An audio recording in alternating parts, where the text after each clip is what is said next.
Hello friends, अगर आप किसी भी एग्ज़ाम की तैयारी कर रहे हैं तो ये वीडियो आपके लिए बहुत ज़्यादा इम्पोर्टेंट होने वाला है, क्योंकि मैंने आपके लिए सारे प्रश्न जो पिछली भर्ती में पूछ लिए गए हैं और आगे पूछने की प्रबल संभावना है उसी के बारे में बात की गई है।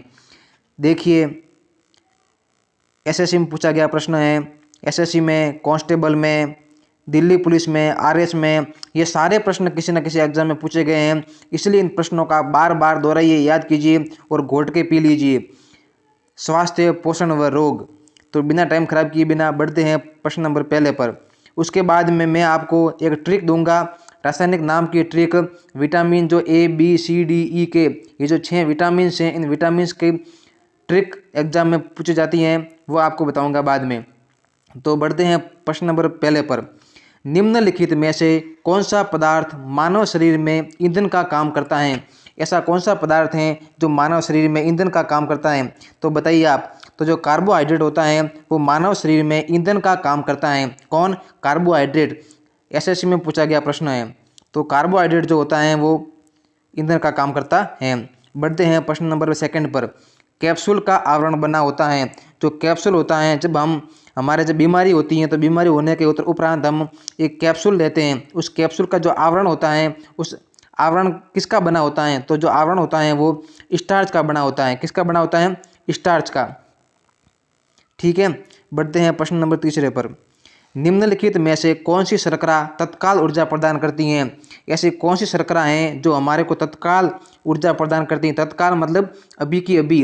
जैसे मैं आपको एक एग्जांपल दूं कि जो क्रिकेट खेलते हैं विराट कोहली, एमएस धोनी, वो जब क्रिकेट खेल रहे होते हैं तो बीच में जो वर्कर होते हैं वो उनको बोतलें देने के लिए आते हैं। तो जो बोतल होती हैं वो किसकी होती हैं? वो ग्लूकोज की होती हैं। तो ग्लूकोज क्या काम करता है? तो जो ग्लूकोज होता है वो उनको तत्काल ऊर्जा प्रदान करता है और वो खेल सकते हैं। जब उनमें से ऊर्जा नहीं होती तब उनको ये ग्लूकोज पिलाया जाता है। ठीक है, तो तत्काल ऊर्जा कौन प्रदान करता है? तो ग्लूकोज। ठीक है, बढ़ते हैं प्रश्न नंबर चौथे पर।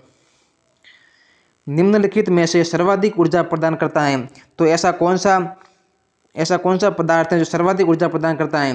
तो जो कार्बोहाइड्रेट होता है वो सर्वाधिक ऊर्जा प्रदान करता है। अगर आपसे पूछ ले कि तत्काल ऊर्जा कौन प्रदान करता है, तो तत्काल तो कौन करता है? तत्काल करता है ग्लूकोज। और अगर आपसे पूछ ले कि सर्वाधिक कौन करता है, तो सर्वाधिक कौन करता है? कार्बोहाइड्रेट। ठीक है दोस्तों, ये प्रश्न बहुत ही मोस्ट इंपॉर्टेंट प्रश्न है, आप इनको रट ले। मैं आपको वापस बोल रहा हूँ कि इन प्रश्नों का बहुत ज़्यादा महत्व दे। मानव शरीर में कार्बोहाइड्रेट किस रूप में संग्रह होता है? तो जो मानव शरीर है उसमें जो कार्बोहाइड्रेट होता है वो किसके रूप में संग्रहित होता है? आरएस में पूछा गया प्रश्न है। तो जो कार्बोहाइड्रेट होता है वो मानव शरीर में ग्लाइकोजन के रूप में संग्रहित होता है। तो किसके रूप में? ग्लाइकोजन के रूप में। कार्बोहाइड्रेट मानव शरीर में ग्लाइकोजन के रूप में संग्रहित होता है। बढ़ते हैं प्रश्न नंबर 6 पर। लंबे समय तक कठोर शारीरिक कार्य के पश्चात मांसपेशियों में थकान का अनुभव होने का क्या कारण है? बताइए।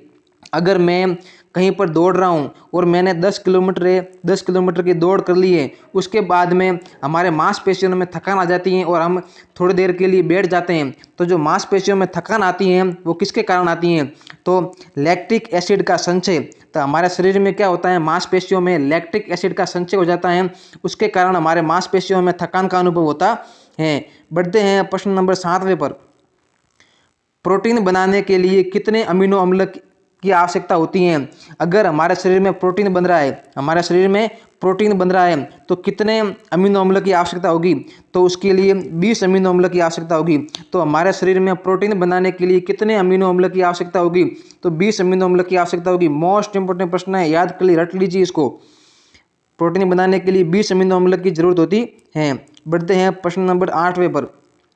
शरीर में ऊतकों का निर्माण कौन करता है? अगर आपसे पूछ ले कि शरीर में ऊतकों का निर्माण कौन करता है, तो हमारे शरीर में जो प्रोटीन होता है वो ऊतकों का निर्माण करता है। कौन? जो प्रोटीन होता है वो हमारे शरीर में ऊतकों का निर्माण करता है। ठीक है, बढ़ते हैं प्रश्न नंबर 90 पर। एंजाइम मूल रूप से क्या होते हैं? बताइए आप। जो एंजाइम्स होते हैं, एंजाइम्स का क्या कार्य होता है? तो हमारे शरीर में जो भोजन होता है उसका पाचन कौन करता है? वो एंजाइम्स करते हैं। तो जो एंजाइम्स जो होते हैं वो किसके बने होते हैं? मोस्ट इंपॉर्टेंट प्रश्न है, एसएससी में पूछा गया प्रश्न है कि जो एंजाइम्स होते हैं वो मूल रूप से किसके बने होते हैं? तो जो एंजाइम्स होते हैं वो प्रोटीन के बने होते हैं, या फिर एंजाइम्स क्या होते हैं? तो प्रोटीन होते हैं। बढ़ते हैं प्रश्न नंबर 10वें पर। सोयाबीन में प्रोटीन का प्रतिशत कितना होता है? तो जो सोयाबीन की जो दाल होती है या फिर सोयाबीन का जो तेल होता है उसमें जो प्रोटीन की जो मात्रा होती है वो कितनी होती है? तो 42% होती है। कितनी? 42%। आपको एक और चीज़ बता देता हूँ मैं कि जो सोयाबीन का जो तेल होता है उसमें सर्वाधिक प्रोटीन की मात्रा होती है। अगर आपसे पूछ ले कि किस तेल में सर्वाधिक प्रोटीन पाया जाता है तो सोयाबीन में पाया जाता है। ठीक है, इसलिए कहते हैं घर में बड़े बूढ़े कहे गए हैं कि सोयाबीन का तेल खाया करो। सोयाबीन के तेल में क्या होता है? सबसे ज़्यादा प्रोटीन पाया जाता है। आप भी घर में सोयाबीन का तेल खाया कीजिए सब्जी के लिए। ठीक है, किस में प्रोटीन नहीं पाया जाता है बताइए? ऐसी कौन सी चीज़ है जिसमें प्रोटीन नहीं पाया जाता है? वेरी इंपॉर्टेंट है। इसमें हम कभी कभी क्या हो जाते हैं? कन्फ्यूज हो जाते हैं। हम सोचते हैं कि जो चावल होता है उसमें प्रोटीन पाया जाता है, लेकिन दोस्तों चावल जो होता है, आपको आज बता दूं मैं कि चावल जो होता है उसमें प्रोटीन नहीं पाया जाता है। ठीक है, चावल में प्रोटीन नहीं पाया जाता है। बढ़ते हैं प्रश्न नंबर 12 पर। निम्नलिखित में से किस में प्रोटीन का सबसे अधिक भाग पाया जाता है? निम्नलिखित में से किस में प्रोटीन का सबसे अधिक भाग पाया जाता है? उड़द, चना, मटर, सोयाबीन। मैंने भी आपको बताया था कि जो सोयाबीन होता है, सोयाबीन का जो तेल होता है उसमें सर्वाधिक प्रोटीन पाया जाता है। इसलिए हमारे बड़े बूढ़े कहे गए हैं कि सोयाबीन का तेल खाया करो, सब्जी बनाने के लिए सोयाबीन का तेल यूज़ किया करो। ठीक है, बढ़ते हैं प्रश्न नंबर 13 पर। विटामिन शब्द किसने दिया? मोस्ट इंपॉर्टेंट दोस्तों, मोस्ट इंपॉर्टेंट, वेरी इंपॉर्टेंट। जो विटामिन है वो विटामिन शब्द किसने दिया था? तो जो विटामिन जो है वो शब्द फंक ने दिया था।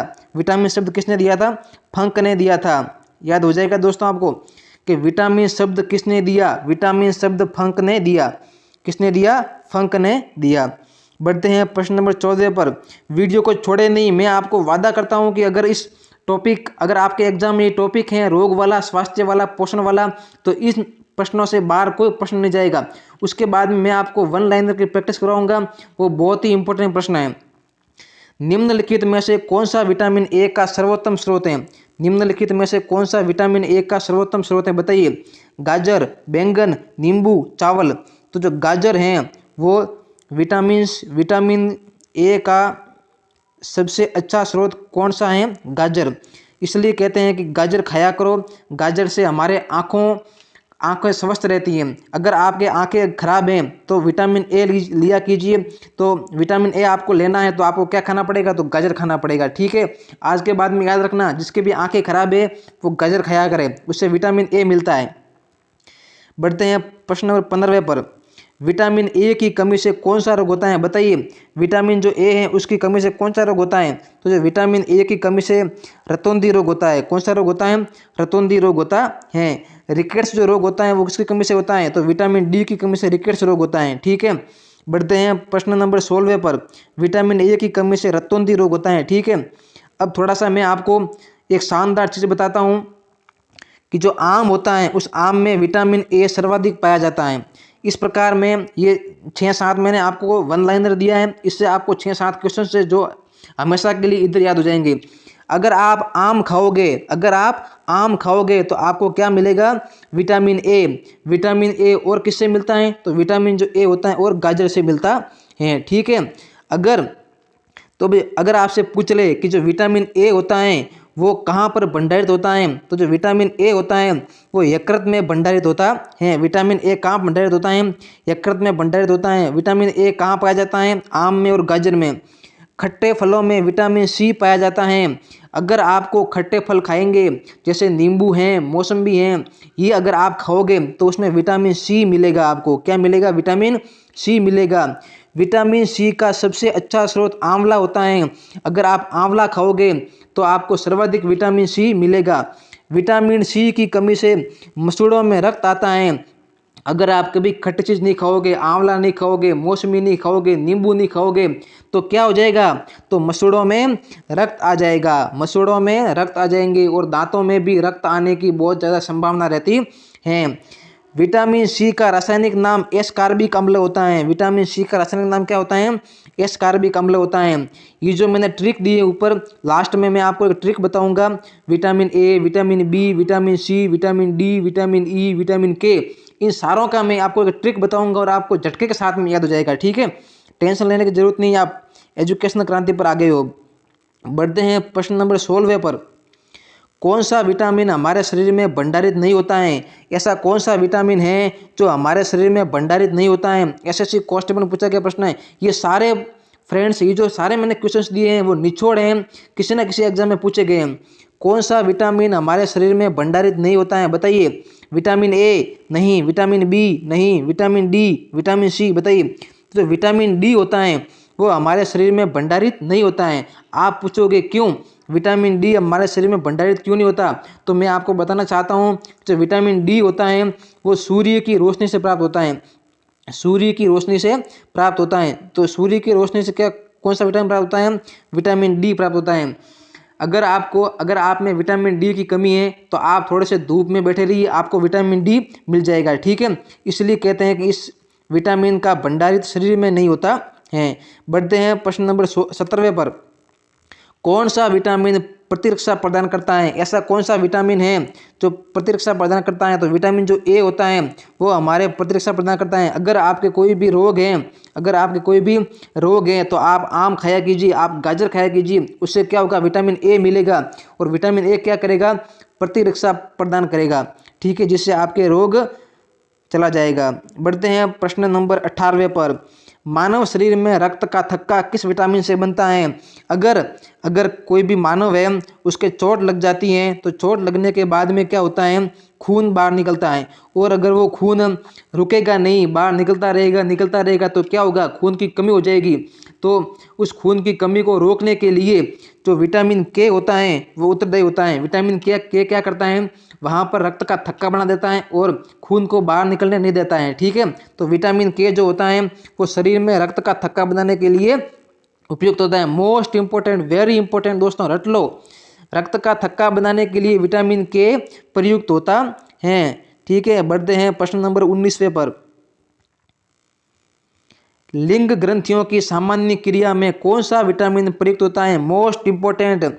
अगर लिंग ग्रंथियों में अगर किसी के बांझपन है या फिर किसी की कुछ लिंग में प्रॉब्लम है तो जो लिंग ग्रंथियों की सामान्य क्रिया में कौन सा विटामिन प्रयुक्त होता है? तो जो कौन सा विटामिन जो के होता है, विटामिन के क्या होता है? लिंग ग्रंथियों की सामान्य क्रिया के लिए प्रयुक्त होता है। ये जो दोस्तों विटामिन के जो है ना, ये आप थोड़ा एक बार देख लेना इसको। मेरे हिसाब से विटामिन के ही है, फिर आप देख लेना इसको, आंसर देख लेना, ठीक है। लिंग ग्रंथियों के सामान्य क्रिया में कौन सा विटामिन प्रयुक्त होता है, ठीक है। बढ़ते हैं प्रश्न नंबर 20वें पर। मछलियों के यकृत के तेल में किसकी प्रचुरता होती है? जो मछली होती है, मछलियों के यकृत के तेल में किसकी प्रचुरता होती है? बताइए। जो मछली होती है उसके मछलियों के जो यकृत होता है उसमें कौन सा तेल पाया जाता है? किस vitamin A, vitamin B, vitamin C, vitamin D, बताइए। मछलियों के यकृत के तेल में किसकी प्रचुरता होती है? इसका आंसर होगा विटामिन बी, ठीक है। बढ़ते हैं प्रश्न नंबर 21वें पर। अब देखिए, अब मैं आपको शानदार प्रश्न बताऊंगा, वन लाइनर का मतलब ये है कि आपके क्या होगा? टाइम बचेगा तो आप ज़्यादा प्रश्नों को यूज कर पाओगे, ठीक है। तो बढ़ते हैं वन लाइनर पर। याद करते रहिए, एसएससी में कांस्टेबल में सारे प्रश्न पूछे हुए हैं। दांतों में क्या पाया जाता है? तो दांतों में जो होता है वो कैल्शियम पाया जाता है। हमारे जो दांत होते हैं वो किसके बने होते हैं? कैल्शियम के बने होते हैं। किस तत्व के कारण हमारे दांत खराब हो जाते हैं? तो फ्लोरीन के कारण हमारे दांत खराब हो जाते हैं। क्या होता है कभी कभी दोस्तों, जो मानव शरीर के जो दांत होते हैं, दांत में पीलापन आ जाता है और दांत खराब हो जाते हैं, तो वो किसके कारण होते हैं? तो फ्लोरीन के कारण। अगर आपके घर में किसी का दांत खराब है तो आप उनको बोला कीजिए कि आपके अंदर फ्लोरीन की कमी है, ठीक है। बढ़ते हैं, फ्लोरीन की कमी नहीं, फ्लोरीन ज़्यादा हो जाता है। जब फ्लोरीन ज़्यादा हो जाता है तो क्या होता है? दांत खराब हो जाते हैं। पालक के पत्तों में सर्वाधिक मात्रा किसकी होती है? बताइए। जो पालक के पत्ते होते हैं उसमें सर्वाधिक मात्रा किसकी होती है? तो जो पालक के पत्ते होते हैं उसमें लोहे की मात्रा सर्वाधिक होती है। जो अगर आप पालक की सब्जी खाओगे तो आपको क्या मिलेगा? लोहा मिलेगा, आयरन मिलेगा, ठीक है। बढ़ते हैं प्रश्न नंबर 23वें पर। किसकी कमी से एनीमिया रोग हो जाता है? बताइए, किसकी कमी से एनीमिया रोग हो जाता है? तो जो लोहा होता है हमारे शरीर में, अगर लोहा नहीं है, आयरन नहीं है तो हमारे को एनीमिया रोग हो जाएगा, ठीक है। प्रश्न नंबर 25वां। केंद्रीय खाद्य प्रौद्योगिकी अनुसंधान संस्थान कहाँ स्थित है? केंद्रीय खाद्य प्रौद्योगिकी अनुसंधान संस्थान कहाँ स्थित है? बताइए। मैसूर में केंद्रीय खाद्य प्रौद्योगिकी संस्थान स्थित है। बढ़ते हैं प्रश्न नंबर 26वें पर। टाइफाइड से शरीर में कौन सा अंग प्रभावित होता है? अगर आपके टाइफाइड हो जाता है या फिर मेरे टाइफाइड हो जाता है तो कौन सा अंग प्रभावित होगा? तो जो आंत होती हैं वो आंत प्रभावित होगी। क्या होगी? आंत प्रभावित होगी। टाइफाइड से कौन सी शरीर का कौन सा अंग प्रभावित होगा? तो आंत होगी। ठीक है। हैजा का क्या कारण है? अगर हैजा हो जाता है तो उसका क्या कारण है? आपसे पूछेंगे हैजा का क्या कारण है? जीवाणु हैं, प्रोटोजोआ हैं, ये 3-4 ऑप्शन देगा तो इसका आंसर क्या होगा? हैजा, जीवाणु। देखो हैजा में, देखो इसको ट्रिक दे रहा हूँ मैं आपको। हैजा में क्या आ रहा है? पीछे जा आ रहा है, और जीवाणु में आगे क्या आ रहा है? ज आ रहा है। तो हैजा से जीवाणु। हैजा का क्या कारण है? जीवाणु के कारण हैजा होता है। बढ़ते हैं, मोस्ट इंपोर्टेंट प्रश्न दोस्तों ये, आप इसको घोट के पी लीजिए। एलिसा जांच किस रोग की पहचान करती है? जो एलिसा होती है, एलिसा, जब किसी के एड्स हो जाता है, क्या हो जाता है? एड्स। एड्स किससे होता है? तो एड्स होता है HIV। HIV के कारण एड्स होता है। अगर किसी के एड्स हो गया है तो उसकी जांच करने के लिए क्या करना पड़ेगा? तो एलिसा परीक्षण करना पड़ेगा। क्या करना पड़ेगा? एलिसा जांच। एलिसा जांच, एलिसा जांच किसके लिए? एड्स के लिए। याद कर लीजिए, एलिसा में क्या आ रहा है?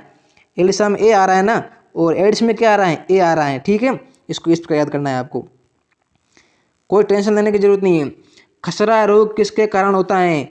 खसरा रोग किसके कारण होता है? बताइए। खसरा रोग जो होता है वो विषाणु के कारण होता है। खसरा रोग किसके कारण होता है? विषाणु के कारण होता है। ठीक है। कैंसर के उपचार में किसका प्रयोग किया जाता है? तो कीमोथेरेपी। कैंसर के उपचार में कीमोथेरेपी का प्रयोग किया जाता है।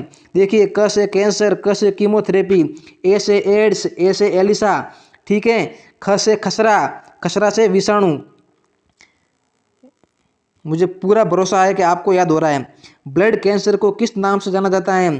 तो अगर किसी के ब्लड कैंसर हो गया है, अगर किसी के ब्लड कैंसर हो गया है तो उसका दूसरा नाम क्या होगा? ल्यूकेमिया। अगर किसी के ब्लड कैंसर हो गया है तो उसका दूसरा नाम ल्यूकेमिया भी होता है। ल्यूकेमिया हो गया है तो ब्लड कैंसर को ल्यूकेमिया के नाम से जाना जाता है। बढ़ते हैं प्रश्न नंबर 32 पर। बच्चों में अंगों की अस्थियां मुड़ जाती हैं किसकी कमी के कारण?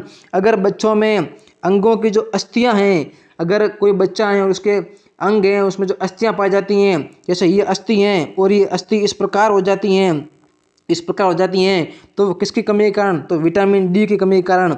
मैंने आपको बताया कि विटामिन डी आपको कहाँ से मिलेगा? तो विटामिन जो डी है, अगर आप धूप में बैठोगे तो आपको विटामिन डी मिलेगा। कहाँ में? सूर्य बाबा, सूर्य मामा। ठीक है, सूर्य जी के पास जाओगे तो आपको विटामिन डी मिलेगा। प्रश्न नंबर 33। न्यूमोनिया रोग मानव शरीर के किस अंग को ग्रसित करता है? जो न्यूमोनिया रोग होता है वो मानव शरीर के फेफड़ों को ग्रसित करता है। न्यूमोनिया किसको करता है? मानव शरीर के फेफड़ों को ग्रसित करता है। मानव शरीर में एंटीबॉडीज किसकी बनी होती हैं? मानव शरीर में एंटीबॉडीज किसकी बनी होती हैं? तो मानव शरीर में जो एंटीबॉडीज होती हैं वो प्रोटीन की बनी होती हैं। Antibodies, protein. एंटीबॉडीज में टी आ रहा है और प्रोटीन में भी टी आ रहा है, इस पर आपको याद करना है। तो एंटीबॉडीज किसकी बनी होती हैं? तो प्रोटीन की बनी होती है। निमोनिया रोग मानव शरीर के किस अंग को ग्रसित करता है? तो फेफड़ों को करता है। बढ़ते हैं प्रश्न नंबर 35 पर। अब थोड़े से प्रश्न बचे हैं, आप याद करते रहिए। वेरियोला वायरस से कौन सा रोग होता है? तो वेरियोला जो वायरस होता है उससे चेचक रोग होता है। कौन सा रोग होता है? वेरियोला से चेचक रोग होता है। प्रश्न नंबर 36। किसका प्रयोग रक्त कैंसर के उपचार में किया जाता है? तो जो कोबाल्ट 60 किसका प्रयोग रक्त कैंसर के, अगर किसी के रक्त कैंसर हो गया है, अगर किसी के रक्त कैंसर हो गया है तो जो कोबाल्ट 60 है इससे कैंसर के उपचार हेतु प्रयोग किया जाता है। किसको? कोबाल्ट 60 को। कैंसर, क से कैंसर, क से कोबाल्ट। ठीक है। बढ़ते हैं प्रश्न नंबर 37 पर। मनुष्य के नेत्रों के स्वस्थ रहने के लिए कौन सा विटामिन आवश्यक होता है? मनुष्य के नेत्रों के स्वस्थ रहने के लिए कौन सा विटामिन आवश्यक होता है? बताइए। मैंने अभी आपको बताया था, अगर आपके आंखों को स्वस्थ रखना है या आपके आंखों को खराब होने से बचाना है तो विटामिन ए लेना पड़ेगा। और विटामिन जो ए है वो एक तो मिलता है गाजर से और एक मिलता है आम से। ठीक है। प्रश्न नंबर 38। सनशाइन विटामिन किसे कहा जाता है? अभी मैंने आपको बताया सनशाइन मतलब, सन का मतलब होता है सूर्य, तो सूर्य, जो सूर्य का विटामिन किसे कहा जाता है? विटामिन डी को। अगर आप बाहर जाके बैठोगे तो विटामिन डी मिल जाएगा। पढ़ते रहिए दोस्तों, वीडियो को छोड़ना मत, क्योंकि ये इतने इंपॉर्टेंट प्रश्न हैं कि अगर आप इनको पढ़ लिए तो मानव रोग, स्वास्थ्य, पोषण से संबंधित आपके इन प्रश्नों से बाहर क्वेश्चन नहीं जाएगा। छिली हुई सब्जियों को धोने से कौन सा विटामिन निकल जाता है? अगर आपके पास कोई सब्जी है उस सब्जी को छील दिया है और छीलने के बाद में अगर उसको धोते हैं ना तो विटामिन सी निकल जाता है। कौन सा? Vitamin C. आज के बाद में ध्यान रखना, अगर आपके घर में कोई सब्जी छील रहे हो और उसके छीलने के बाद में धोना नहीं, अगर धो दिया तो विटामिन सी निकल जाएगा। इसलिए आपको याद रखना है, अगर आपको रसोई में जाते ही दिमाग में चीज़ आनी चाहिए कि विटामिन सी, तो विटामिन सी से क्या होगा? तो विटामिन सी निकल जाएगा। कहाँ से? तो छिली हुई सब्जियों से धोने पर। ठीक है, इस प्रकार आपको याद रखना है। वेरी इंपॉर्टेंट प्रश्न 40, मनुष्य में अफ्लाटॉक्सिन खाद्य विषाक्तता द्वारा कौन सा अंग प्रभावित होता है? बताइए, मनुष्य में जो अफ्लाटॉक्सिन खाद्य विषाक्तता है उसके द्वारा कौन सा अंग प्रभावित होता है? तो जो यकृत होता है वो प्रभावित होता है। अफ्लाटॉक्सिन से यकृत प्रभावित होता है। मानव शरीर में अफ्लाटॉक्सिन से यकृत प्रभावित होता है। मीना माता रोग का क्या कारण है? बताइए, जो मीना माता रोग होता है वो किसके कारण होता है? तो पारे के कारण होता है। मीना माता वेरी इंपॉर्टेंट दोस्तों, घोट के पी लेना इसको। तो रात को सपने में अगर आपसे पूछ ले कि मीना माता रोग का क्या कारण है, तो पारा। इसको 5 बार दोहराइए, मीना माता पारा, मीना माता पारा, मीना माता पारा, मीना माता पारा, मीना माता पारा। प्रश्न 42, किस तत्व की कमी के कारण घेंघा रोग हो जाता है? तो जो आयोडीन होता है उस आयोडीन के तत्व की कमी के कारण घेंघा रोग हो जाता है। बढ़ते हैं प्रश्न नंबर 43 पर, बिना टाइम खराब किए। निम्नलिखित में से किसकी उपस्थिति के कारण दूध में मिठास आ जाती है? बताइए, किसकी उपस्थिति के कारण दूध में मिठास? अगर आप दूध पी रहे हो, जब दूध पी रहे हो तब आपके दिमाग में एक चीज आनी चाहिए कि यार दूध ये मीठा लग रहा है। दूध क्या लग रहा है? मीठा लग रहा है। और ये मीठा क्यों लग रहा है? तो सर ने बताया था कि जो मिठास जो है वो सुक्रोज के कारण आती हैं। तो आपको दिमाग में आना चाहिए कि दूध, जब आप शाम को दूध पियो तब आपको बेटा दिमाग में एक कहना चाहिए कि इसमें क्या पाया जा रहा है? सुक्रोज पाया जा रहा है। प्रश्न नंबर 44, किस विटामिन की कमी से रिकेट्स रोग हो जाता है? जो विटामिन डी है उससे रिकेट्स रोग हो जाता है। मैंने आपको बताया, मैं आपको ट्रिक दूंगा लास्ट में, बहुत खतरनाक ट्रिक है। प्रश्न नंबर 45, दूध में कौन सा प्रोटीन पाया जाता है? दूध में कौन सा प्रोटीन पाया जाता है? तो जो दूध है उसमें कैसीन प्रोटीन पाया जाता है। कौन सा? कैसीन। दूध में कौन सा प्रोटीन पाया जाता है? कैसीन प्रोटीन पाया जाता है। प्रश्न नंबर 46, एक कार्यशील महिला को प्रतिदिन कितना प्रोटीन लेना चाहिए? एक जो कार्यशील महिला है उसको प्रतिदिन कितना प्रोटीन लेना चाहिए? तो 45 ग्राम। कितना? 45 ग्राम। एक अगर महिला है वो पूरे दिन काम कर रही हैं तो उसको 45 ग्राम प्रोटीन लेना आवश्यक है। कितना? 45, 45। इस प्रश्न को मैं आगे पूछूंगा, ठीक है, याद कर लीजिए। गोल्डन चावल किस विटामिन में पाया जाता है? बताइए, जो गोल्डन चावल होता है वो किस में पाया जाता है? जो विटामिन जो ए होता है उसमें गोल्डन चावल विटामिन पाया जाता है। प्रश्न नंबर 48, स्कर्वी रोग किसकी कमी से होता है? बताइए, जो स्कर्वी रोग है वो विटामिन सी की कमी से। इसकी आपको ट्रिक देता हूँ एक। देखो क्या है, विटामिन सी, और विटामिन सी में क्या आ रहा है? स आ रहा है। और स्कर्वी में क्या आ रहा है? स आ रहा है। तो विटामिन सी से स्कर्वी, विटामिन सी की कमी, विटामिन सी की कमी से स्कर्वी। ठीक है, बढ़ते हैं 49 पर। पौधों और जंतुओं में कार्बोहाइड्रेट किसके रूप में संचित होता है? पौधों और जंतुओं में कार्बोहाइड्रेट किसके रूप में संचित होता है? आपके अंदर कार्बोहाइड्रेट संचित होता है ग्लाइकोजन के रूप में, जबकि पौधों और जंतुओं में स्टार्च और ग्लूकोज के रूप में। ठीक है। प्रश्न नंबर 50वां, दिल का दौरा किस कारण से होता है? तो जो अगर किसी के हार्ट अटैक आ रहा है तो किस कारण से आ रहा है? तो हृदय में रक्त की आपूर्ति की कमी। जब हमारे हृदय में रक्त की आपूर्ति की कमी हो जाती है तो हमारे को दिल का दौरा आता है। प्रश्न नंबर 51वां, वेरी इंपॉर्टेंट, इसको तो पी लेना, आप आज घोट लेना। कैडमियम प्रदूषण किससे संबंधित है? कैडमियम प्रदूषण किससे संबंधित है? तो इटई रोग। कैडमियम इटई 5 बार दोहराइए, कैडमियम इटई। ठीक है, जो कैडमियम प्रदूषण है वो इटई रोग से संबंधित है। कालाजार का संचार कौन करता है? एक कालाजार क्या होता है? एक रोग होता है कालाजार। क्या होता है? रोग होता है। तो इस कालाजार रोग का संचार कौन करता है? तो सिकता मक्खी। एक सिकता मक्खी आती है जो सीखी हुई होती है। सिकता मक्खी क्या आई है? सीखी हुई होती हैं, पड़ी हुई होती हैं। और पड़े हुए लोग क्या करते हैं? कालाजार का संचार करते हैं। ये आपको ट्रिक दी है मैंने याद करने के लिए। ठीक है, सिकता मक्खी कालाजार का संचार करती है। प्रश्न नंबर 53,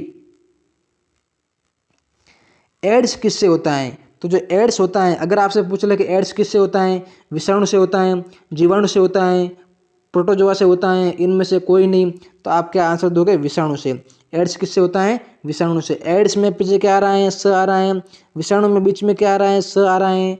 ठीक है। प्रश्न नंबर 54, मानव गुर्दे में पथरी किसकी वजह से होती हैं? अगर मानव शरीर में पथरी हो रही है तो किसकी वजह से हो रही है? तो कैल्शियम ऑक्जेलेट, कैल्शियम ऑक्जेलेट की वजह से मानव शरीर में पथरी होती है। प्रश्न नंबर 55, घेंगा रोग किसको प्रभावित करता है? तो जो घेंगा रोग होता है वो गले में पाई जाने वाली थायराइड ग्रंथि को, मैं आपको बता दूं कि हमारे गले में एक ग्रंथि पाई जाती है जिसे थायराइड ग्रंथि कहते हैं। वो एच आकार की ग्रंथि होती हैं, एच आकार की ग्रंथि होती हैं। इसके चारों ओर ग्रंथियाँ पाई जाती हैं, इसके चारों ओर ग्रंथियाँ पाई जाती हैं जिसे पैराथायराइड ग्रंथि कहती हैं। तो जो घेंगा रोग होता है वो थायराइड ग्रंथि में पाई जाने वाली उससे होता है। प्रश्न 56, काली मौत किसे कहते हैं? वेरी इंपॉर्टेंट, काली मौत किसे कहते हैं? मतलब ऐसा कौन सा रोग है जिसे काली मौत कहा जाता है? जो काली मौत है वो प्लेग से होता है। प्लेग किससे फैलता है? तो जो प्लेग होता है वो चूहों से फैलता है। ठीक है। काली मौत किसे कहा जाता है? प्लेग को कहा जाता है। बढ़ते हैं प्रश्न नंबर 57 पर, डेंगू बुखार के कारण मानव शरीर में किसकी कमी होती है? अगर आपके डेंगू बुखार हो गया है तो उसके कारण मानव शरीर में किसकी कमी होती है? तो प्लेटलेट्स की। किसकी? प्लेटलेट्स की। डेंगू बुखार के कारण मानव शरीर में प्लेटलेट्स की कमी हो जाती है। डॉक्टर कहता है ना, अगर आपके कोई भी बुखार आता है तो बुखार आने के बाद में आप डॉक्टर के पास जाते हो तो डॉक्टर क्या कहता है? आपके प्लेटलेट्स की कमी हो गई है। तो अगर आप समझ लेना चाहिए कि उसमें डेंगू रोग हो गया है। ठीक है। प्रश्न नंबर 58, एक कठोर परिश्रम करने वाले पुरुष की दैनिक ऊर्जा की आवश्यकता होती है 4000 कैलोरी। 4000 kilo calorie. कितनी? एक कठोर परिश्रम करने वाले पुरुष की दैनिक ऊर्जा की आवश्यकता कितनी होती है? 4000 किलो कैलोरी। सिर्फ 10 प्रश्न रहे हैं, पढ़ते रहिए। 10 नहीं, 4 प्रश्न ही रहे। निम्न में से कौन सा विटामिन पानी में घुलनशील है? तो विटामिन जो बी होता है वो पानी में घुलनशील विटामिन है। पीलिया रोग किससे प्रभावित करता है? तो जो पीलिया रोग होता है वो यकृत को प्रभावित करता है। प्रश्न नंबर 61 पर, किस रोग का पूरी तरह उन्मूलन कर दिया गया है? जो चेचक होता है उसका पूरी तरह से उन्मूलन कर दिया गया है। चेचक ऐसा रोग है जो हमारे भारत में भी नहीं है, सिर्फ पाकिस्तान में ही है। चेचक का पूर्ण रूप से क्या है? खत्म कर दिया गया है इसको। प्रश्न नंबर 22वां, जिका वायरस मानव शरीर के किस भाग को ग्रसित करता है? तो दिमाग को। जिका दिमाग, जिका वायरस किसको प्रभावित करता है? दिमाग को। अगर किसी के अंदर दिमाग नहीं है तो उसके जिका वायरस प्रभावित कर रखा है उसको। ठीक है। बढ़ते हैं प्रश्न नंबर आगे। इबोला शब्द से आप क्या समझते हैं? तो जो इबोला क्या है? तो इबोला जो है वो पश्चिमी अफ्रीका में एक विषाणु रोग है। पश्चिमी अफ्रीका में पाया जाने वाला क्या है? एक विषाणु रोग है इबोला जो क्या है? पश्चिम अफ्रीका में एक विषाणु जनित रोग है। प्रश्न पूरे हो गए हैं। अब मैं आपको बताता हूँ एक शानदार ट्रिक, गजब की ट्रिक बता रहा हूँ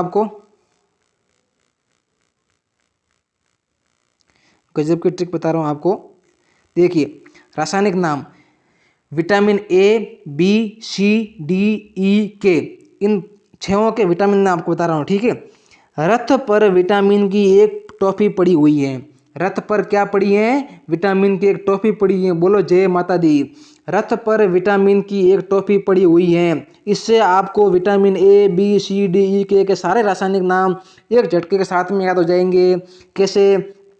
रथ, र से रेटिनॉल, मतलब विटामिन, पहले आपको यह करना है, एक काम करना है, vitamin A, B, C, D, E, K, इन 5 को नाम लिख देना है एक जगह, फिर उसके बाद में इसको मिलाना है।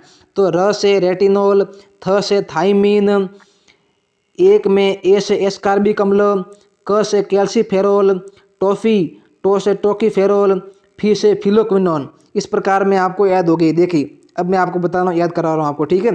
रथ पर विटामिन की एक टॉफी पड़ी हुई है। विटामिन ए में र से रेटिनॉल, ब विटामिन बी, थ से थाइमीन, विटामिन सी, ए से एस्कॉर्बिक अम्ल, डी क से कैल्सीफेरोल, ई टो से टेक्यूफेरोल, के फी से फ्लेक्विनोन। ठीक है। इस प्रकार आपको विटामिन के रासायनिक नाम याद हो गए होंगे। बहुत बहुत धन्यवाद। अगर आपको ये वीडियो पसंद आया सब्सक्राइब जरूर कीजिए। सब्सक्राइब नहीं करते हो, आप लाइक नहीं करते हो, हमारा हौसला नहीं बढ़ाते हो, अच्छा नहीं लगता है, इसलिए आप सब्सक्राइब और लाइक जरूर करें। बहुत बहुत धन्यवाद। इस प्रकार हम आगे भी वीडियो लेके आएंगे। Thank you.